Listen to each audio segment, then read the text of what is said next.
Guess this is the end of the line, huh? Not for you.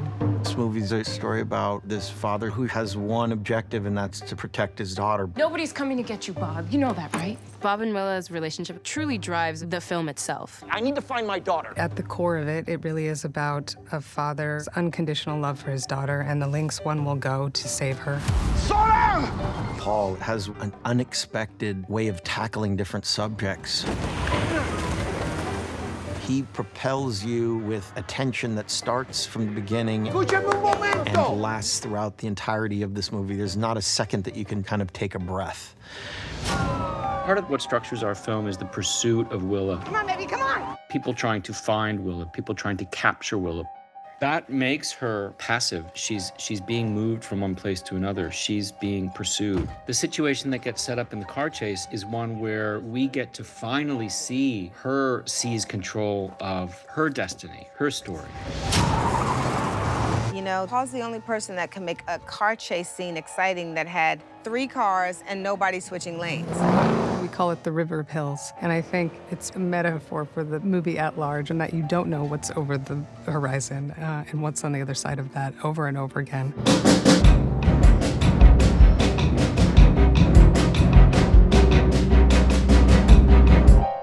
Paul goes in, obviously, with the total script in hand, but then there's always room for the spontaneous thing that they find, whether it's with the dynamic of the actors in the moment or in the location that we find. We do have like a forward momentum road movie. Let's go! You start in what feels like a safe space and so hidden, and then you're exposed to all the elements in the end.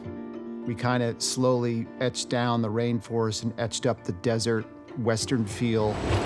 We were kind of headed for a regular good old-fashioned, I don't even remember what, some kind of pursuit and Willa taking over, but it flourished when we found that stretch of road. We saw the story and the script kind of unfold before our eyes as we were scouting. We went to different areas in California. Our location manager, Michael Glazer, introduced us to the Anza Borrego area. And what we call the River of Hills, we found as we were scouting another location for the 1776 camp. We were trying to find a river oasis, but was also just slap dab in the middle of the desert, which is really hard to find.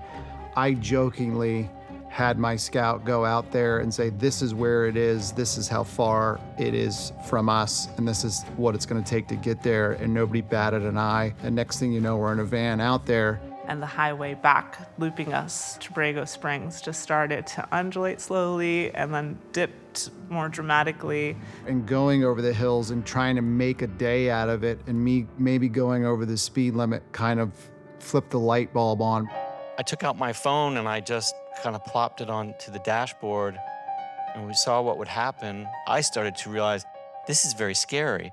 You can't see anybody behind you from time to time, and you certainly don't know what's over the horizon line, and you're going 75, 80 miles an hour. You might as well just like close your eyes and cross your fingers that there isn't gonna be something there. We were in some pretty good winter light, so the light was low, and it was undeniably like gonna be in the film. There you are.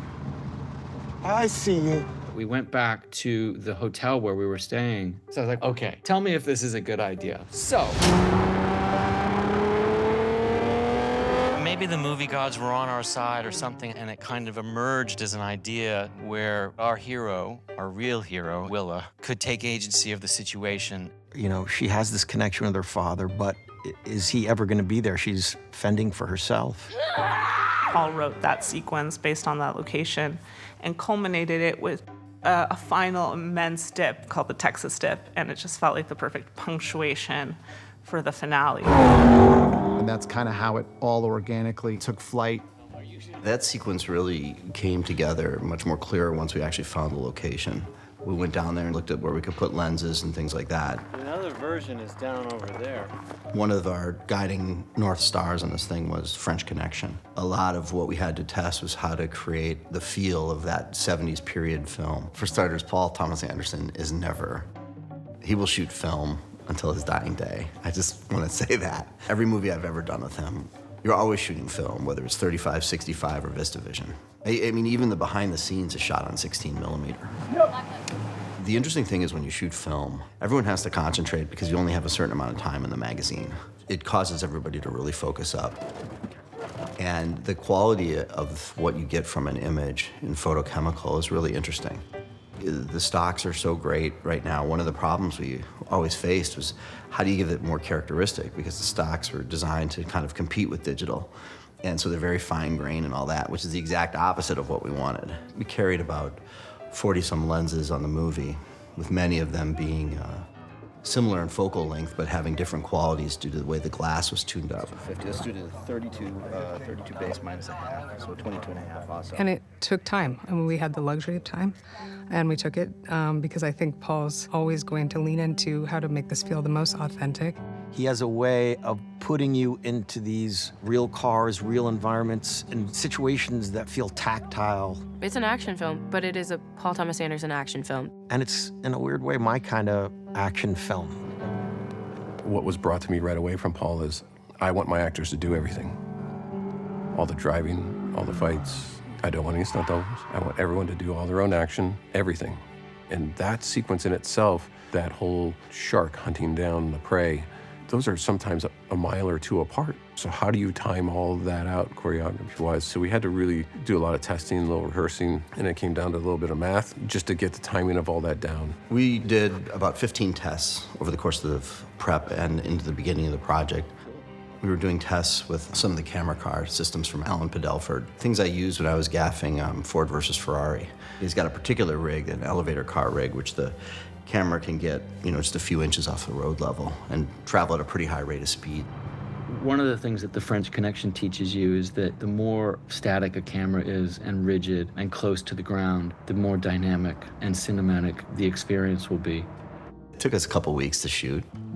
Paul was pretty adamant about wanting to be able to release in VistaVision. It's an amazing format. It's got an incredible history. It's really designed for putting the camera on a tripod and getting a beautiful view, which was exactly the opposite of what we were going to do on this film. So one of the things that we had to test in our testing was, like, how can we get the camera to have the fluidity of movement and motion that Paul was really looking for? How do we put it on Steadicam? How do we use it handheld? How do we attach it to a car? And the cameras themselves were just really not designed for that level and amount of work. We were shooting all the way into the high desert in California, where it was over 100 degrees, the cameras are bouncing around on cars. We used a mix of long lens Canon 1200 millimeter prime, which is like a 4-foot long attachment to the front of the camera, things like that. We only had a limited amount of light because it's based on the look of what Paul's going for. Yeah, the sun is a cruel mistress. This is what happens when you lose the sun. See, sun look better. There was a range of mountains that the sun would dip behind. Ideally, we'd shoot as much when it was low on either side of the day, and then take a long lunch as the sun was high. So you're limited to light, you're shooting multiple lenses, multiple cameras. Your resets are long because you're driving a mile back to go get reset.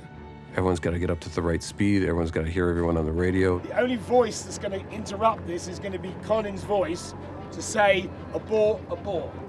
All right, let's go to positions, please. It was a challenge, absolutely. But, at some point you do have to step back and realize we're having fun. Like, we're making a movie. This is cool. One of the things with Paul is you're always watching film dailies, which is an opportunity for the whole crew to kind of really look at the footage together. That was really helpful for this sequence because we could kind of review and look at stuff and see what worked and what didn't work and make changes every day. The first time I saw the dailies of those shots, you just can't help but grin because you're like, I've never seen this before. And especially when you see it in VistaVision and it's massive and your stomach catches, it's so fun to see that on screen. There was a couple of key shots I remember when we saw them, especially one of them was when Serge, who's our first AC, was able to roll focus onto the tip of the road as it came over a hill. When we did that at first, it was like, that's cool, but you're watching it on a small monitor, but then when you see it on a huge screen, it's a completely different effect.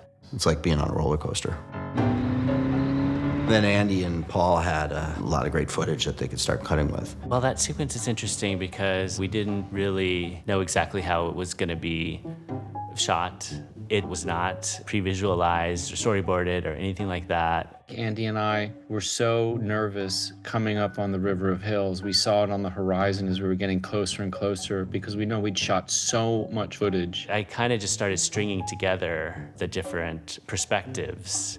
Just a really long sequence of kind of the best bits, and you just start whittling it down and realizing, oh, well, actually, we don't really need that shot. One of the first things that we did was send a rough assembly off to Chris Garbozio because we knew that it was not even half done without the sound. When I first saw it, I was like, well, this is not like a normal car chase. You know, usually there's a lot of cuts, there's accelerations, decelerations, skids, turns, this, that, you know, it's all very kind of frenetic. But this is the opposite, which is kind of what Paul does, right? To me, it kind of like moves in, there are like three parts of it. The first part of it is kind of where Willa first gets the keys to the car, starts the car, the door closes, and the drums start.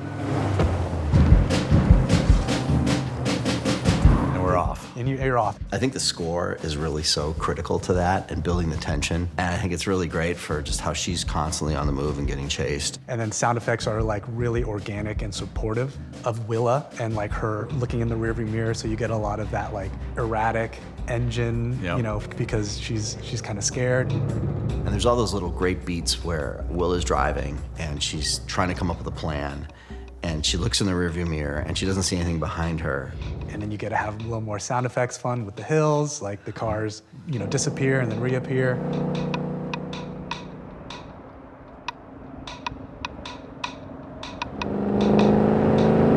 And it's just like, I don't know what it is. It's like wood blocks or something very simple. And then all of a sudden the car appears. Then the chase is on. And then the chase is on, and it's 7,000 RPM engines, and it's all the character of the cars and everything, and the music's going full bore. We wanted to give each of the three cars a different character, you know, in their sound effect.